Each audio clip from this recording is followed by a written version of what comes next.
Welcome to the Deep Dive. Today, we're going to be taking you on a journey through some intriguing details and connections surrounding the assassination of President John F. Kennedy. All right. We've got excerpts from 3 articles, all from the journal The Fourth Decade. Okay.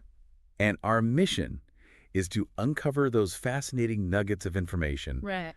that might offer a fresh perspective on this well-known event. Yeah. You know, Putting together a puzzle, looking for those missing pieces that might change the entire picture. Exactly. And, sometimes the most revealing clues aren't the big obvious ones, but those subtle details that might have been overlooked. Yeah.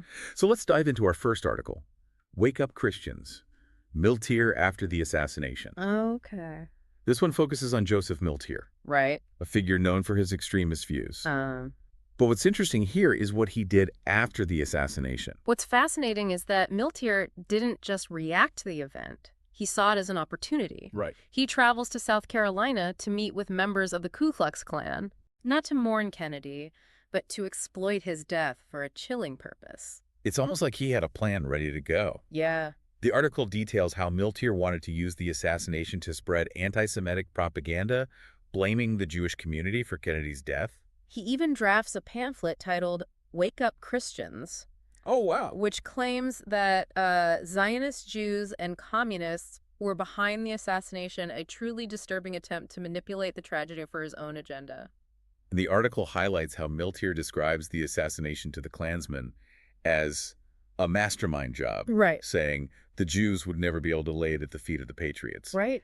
It's chilling to hear those words, knowing what we know now. Yeah, what's also intriguing is the reaction of the South Carolina Klansmen. While they were disturbed by the assassination itself, Right. they were still willing to distribute Miltier's anti-Semitic pamphlets. It reveals a lot about the deeply ingrained prejudices of the time. Yeah, for sure. It's a stark reminder of how easily hate can spread, especially in the wake of a tragedy like this. And here's where things get really interesting. The article mentions an FBI informant, William Somerset, who was monitoring Miltier. Oh. Somerset actually suggested tracking the distribution of the Wake Up Christians pamphlet, Okay. believing it could lead investigators back to those involved in the assassination plot. It's a missed opportunity that really makes you wonder what could have been. Imagine if the FBI had followed Somerset's advice. Right? Could they have uncovered a wider conspiracy? Instead, the FBI arrested Miltier on November 27th, essentially ending Somerset's plan to gather more information. Interesting. Did they inadvertently hinder the investigation, or was there something more at play? It's a question that adds another layer of mystery to this already complex event. The FBI's actions certainly raise questions about their motives and what they knew at the time. Right. It's like another piece of the puzzle, one that doesn't quite fit neatly into the official narrative. All right, let's shift gears now and move on to our second article. Where was Jack Ruby on November 21st and 22nd? You might be thinking, Jack Ruby, the guy who shot Oswald. Right. What's so mysterious about him? But this article dives into the inconsistencies surrounding Ruby's whereabouts in the hours leading up to the assassination, challenging the Warren Commission's account. It focuses on conflicting witness testimonies and timeline discrepancies, raising the possibility that Ruby wasn't where he claimed to be. Yeah. We're talking about a potential crack in the official story, one that could have significant implications. The article dissects the testimonies of various witnesses who placed Ruby at the Dallas Morning News building during the assassination. But as you delve deeper, you start to see inconsistencies. For example, Gladys Craddock, an employee at the News who had a personal relationship with Ruby, Okay. initially claimed she had a conversation with him that morning, but later she said she didn't speak to him at all. And then there's Richard Saunders, another employee who claimed to have seen Ruby at his desk shortly after the shooting. However, police radio logs contradict his timeline, suggesting he couldn't have returned to the office as quickly as he claimed. And it gets even more complicated when you factor in the testimonies of other employees like Billy Rea, Georgia Mayer, and John Newman. Yeah. Their accounts of when they saw Ruby and what he was doing clashed with each other and with the Warren Commission's findings. It's a tangled web of conflicting accounts. Yeah. And it really raises that crucial question. Could Ruby have been somewhere else entirely at the time of the assassination? Right. And here's where the article throws a real curveball. It suggests that a photograph taken by Philip Willis, a witness in Dealey Plaza, might actually depict Ruby near the Texas School Book Depository around the time of the shooting. They even provide side-by-side comparisons with known images of Ruby, and their resemblance is pretty uncanny. It's a tantalizing piece of evidence that, if true, could completely rewrite our understanding of Ruby's role in the events of that day. And the mysteries surrounding Ruby don't stop there. The article also examines his activities the night before the assassination. He claimed to have had dinner with his friend Ralph Paul, but Paul's testimony is full of uncertainty. He can't even remember where they ate. Adding to the intrigue, Lawrence Myers and Jean Ace, who knew Ruby, claimed to have been with him at the Cabana Motel around the same time he supposedly had dinner with Paul. And to make things even more interesting, Eugene Hale Brading, a known mafia associate, was also at the Cabana Motel that same night. The connections just keep getting more and more intriguing. It's like we're uncovering a hidden layer of activity, one that connects Ruby to a network of individuals with potentially suspicious motives. This second article really throws a wrench into the accepted narrative, raising questions about what we thought we knew about Jack Ruby and his role in the JFK assassination. But we're not done yet. We still have one more article to explore, and this one takes us down a path filled with intrigue, danger, and unanswered questions. Stay tuned as we delve into the story of Joe Cooper, a private investigator who dared to challenge the official narrative. All right, let's jump into our third and final article for this deep dive. This one is titled Joe Cooper, P.I., and it introduces us to a former police officer turned private investigator who had his own theories about the JFK assassination. Yeah, this should be good. Cooper's story is really fascinating. He was a dedicated investigator who believed that naval intelligence was involved in Kennedy's death, and his investigation led him down some very interesting paths. Oh, wow. One of the things that really caught Cooper's attention was a mysterious cruise that took place on the aircraft carrier Shangri-La in August of 1963. Okay. This cruise was sponsored by Secretary of the Navy Fred Korth, Right. and the passenger list included some pretty suspicious characters. Like who? Some even with ties to New Orleans and Lee Harvey Oswald's family. It's like something out of a spy novel. I know, right?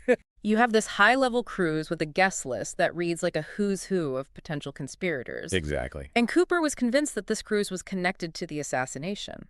He spent years trying to uncover the identities and motives of these passengers, Wow.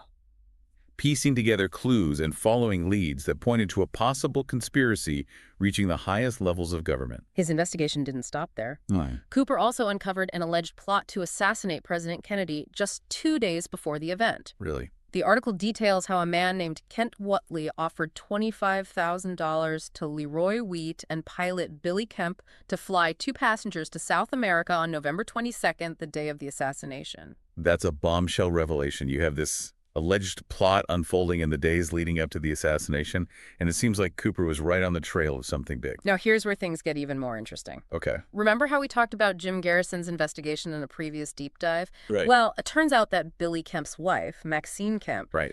was actually providing information to Garrison's investigators. Hold on, let me get this straight. Maxine Kemp, the wife of the pilot who was allegedly offered money to fly 2 mystery passengers out of the country on the day of the assassination, Yes, was feeding information to Jim Garrison. that's right. Wow. And the information she was providing was related to Lee Harvey Oswald's alleged visit to the East Louisiana State Hospital in September of 1963. Wow. It's like all these different threads are starting to connect. You Yeah. have Cooper investigating this potential escape plot, Right. and then you have Maxine Kemp connected to that same plot, potentially giving information or maybe even misinformation to Jim Garrison. Right. It's mind-blowing. It raises so many questions. Could this have been a coordinated effort to mislead investigators? Was Maxine Kemp a pawn in a larger game? We don't have all the answers, but the connections are certainly intriguing. And Cooper's investigation didn't end there. He also came across the story of Gladys Palmer, a resident of Jackson, Louisiana. Okay. The article suggests that Palmer had connections to Jack Ruby and might have even known about the assassination plot beforehand. It's another layer of complexity in this already tangled web. You have Cooper uncovering these seemingly isolated individuals and events, but as he digs deeper, he starts to see how they might all be connected to the bigger picture. It's like he's pulling back the curtain on a hidden world, revealing a network of individuals with potential ties to the assassination. Yeah. But as Cooper got closer to the truth, it seems like things took a dark turn. The article details how Cooper was later arrested on charges related to bomb threats and explosives. Wow. And in 1974, while facing these charges, he died. Oh, no. The official ruling was suicide, but the circumstances surrounding his death remain suspicious.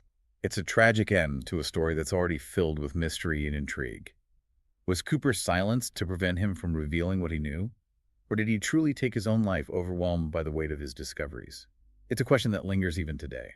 Cooper's story is a reminder that the pursuit of truth can be a dangerous endeavor, especially when you're dealing with a subject as sensitive and complex as the JFK assassination. So we've explored these 3 articles, each offering a glimpse into the world of hidden motives, unanswered questions, and potential conspiracies surrounding the JFK assassination. But what does it all mean? What can we take away from these intriguing details and connections?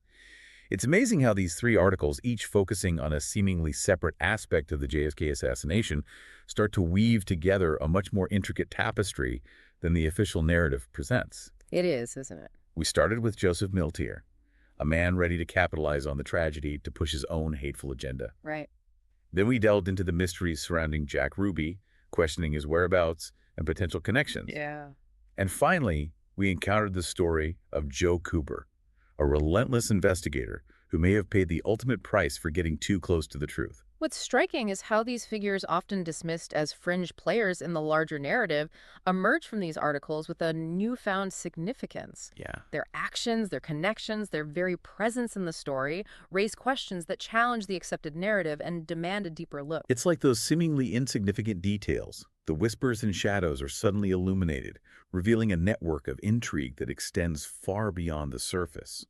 We're seeing connections to organized crime intelligence agencies, even hints of a cover-up. And what makes this so compelling is that we're not just dealing with speculation or conspiracy theories. Right. These are grounded in documented evidence, eyewitness accounts, and the tireless work of investigators like Joe Cooper. It's a reminder that history is often written by those in power.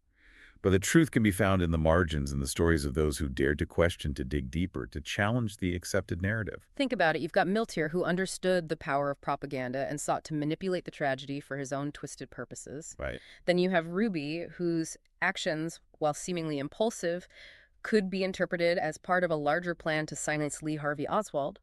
And then there's Cooper, whose relentless pursuit of the truth may have led him to uncover something so dangerous that it cost him his life. It's a chilling thought, but one that we can't simply ignore. These articles, with their focus on the overlooked details and the hidden connections, force us to confront the possibility that the JFK assassination was not the open and shut case we were led to believe. They challenge us to be skeptical. Yeah. To question everything and to consider the possibility that the truth may be far more complex and perhaps even more disturbing than we ever imagined. So as we wrap up this deep dive into the JFK assassination, I want to leave you with this. The search for truth is never easy. No, it isn't. It requires a willingness to question, to challenge, and to connect the dots.